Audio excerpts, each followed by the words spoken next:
আসসালামু আলাইকুম। আজকে উচ্চতর গণিতের স্থানাঙ্ক অধ্যায়ের দুইটা সমীকরণ দেওয়া আছে। এই সমীকরণ দেওয়া আছে আর ঢাল দেওয়া আছে।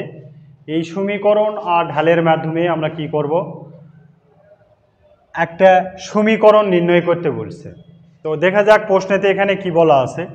প্রশ্নতে বলা হয়েছে y = 3x + 4 রেখাটি x অক্ষকে পি বিন্দুতে, আবার 3x + y = 10 রেখাটি y অক্ষকে কিউ বিন্দুতে ছেদ করে এবং রেখাদ্বয়ের ছেদবিন্দু আর হলে 3 ঢাল বিশিষ্ট সরলরেখার সমীকরণ নির্ণয় করো।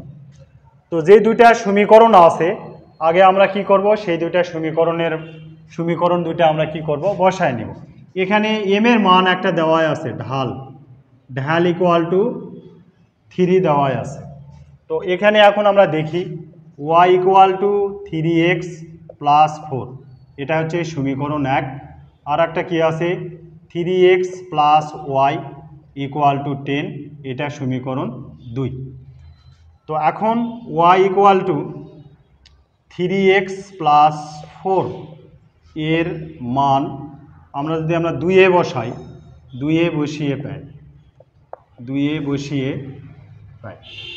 তো এখন এখানে 2 কি আছে, 3x + y = কি হবে, 3x + 4 = 10, বা 3 আর 3 হচ্ছে 6x = 10 - 4, বা 6x = 6, অতএব x = কত, 1। তাহলে x = 1 এর মান আমরা যদি 1-এ বসাই, 1-এ বসিয়ে পাই, তো 1-এ যদি আমরা বসাই তাহলে y এর মানটা পাবো, y = 3 × 1 প্লাস হচ্ছে 4। তাহলে এখানে 3 + 4 = কত, 7। তার মানে x অক্ষকের মান পি বিন্দুতে আর হচ্ছে y অক্ষের মান কি বিন্দুতে ছেদ করবে, কোন বিন্দু, ছেদবিন্দু হচ্ছে আর। তাহলে আর এর স্থানাঙ্ক কিন্তু আমরা পেয়ে গেলাম। অতএব আর সমান কত আসতেছে, x এর মান সবসময় আগে বসবে, y এর মান সবসময় পরে বসবে। তাহলে আর এর মান আমরা কত পাইছি, 1 আর হচ্ছে 7। তাহলে এখন এই যে ছেদবিন্দু আর হচ্ছে ঢাল বিশিষ্ট সরলরেখার সমীকরণের আমাদের কি সূত্র আছে। তো এই সূত্রটা আমরা এখন এখানে লিখব যে R17 3 ঢাল বিশিষ্ট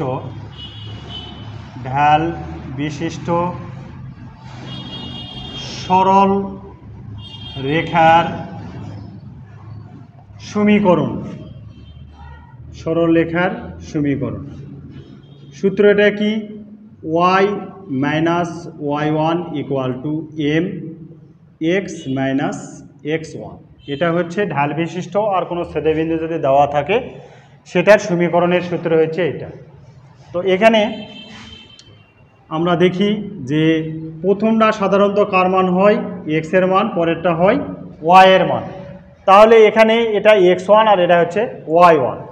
তাহলে y - y1 এর মান কত, 7, m এর মান কত আছে 3, x তো xই থাকবে, x1 এর মান কত, 1। তো এখন এখানে y - 7 = 3 দিয়ে x এ গুণ করলে হবে 3x, আর 3 দিয়ে 1 এ গুণ করলে হবে 3। এখন যদি আমরা এখানে সবগুলো আমরা কি করব, একদিকে নিব। তাহলে y - 7 - 3x + 3 = 0। তাহলে এখানে y কি আসতেছে, 3x, আর এখানে প্লাসে মাইনাসে কী হবে, মাইনাস। 7 থেকে 3 বিয়োগ করলে কত হবে, 4। বড় সংখ্যার আগে মাইনাস আছে, এই কারণে এখানে কী হবে, 4 হবে, = 0। তো x এর যে সহগটা আছে বা x এর সামনে যে চিহ্নটা আছে সেটা অলওয়েজ আমরা কি রাখবো, পজিটিভ, প্লাস রাখার চেষ্টা করব। এই জন্যে এটা কি করব, আমরা +1 দ্বারা গুণকে দিব। তাহলে 3x -1 দ্বারা গুণ করব। তাহলে মাইনাস যদি 1 দ্বারা গুণ করি তাহলে মাইনাসটা প্লাস হয়ে যাবে, এখানে প্লাসটা মাইনাস হয়ে যাবে, আর এখানে মাইনাসটা প্লাস হয়ে যাবে। তো এটাই হচ্ছে কি আমাদের অ্যান্সার। তাহলে একটা ছেদবিন্দুর স্থানাঙ্ক আর যদি ঢাল দেওয়া থাকে এই সূত্রের সাহায্যে আমরা কি করব সরল রেখার সমীকরণ নির্ণয় করতে পারবো। আশা করি সকলেই বুঝতে পারছেন। সকলকেই ধন্যবাদ।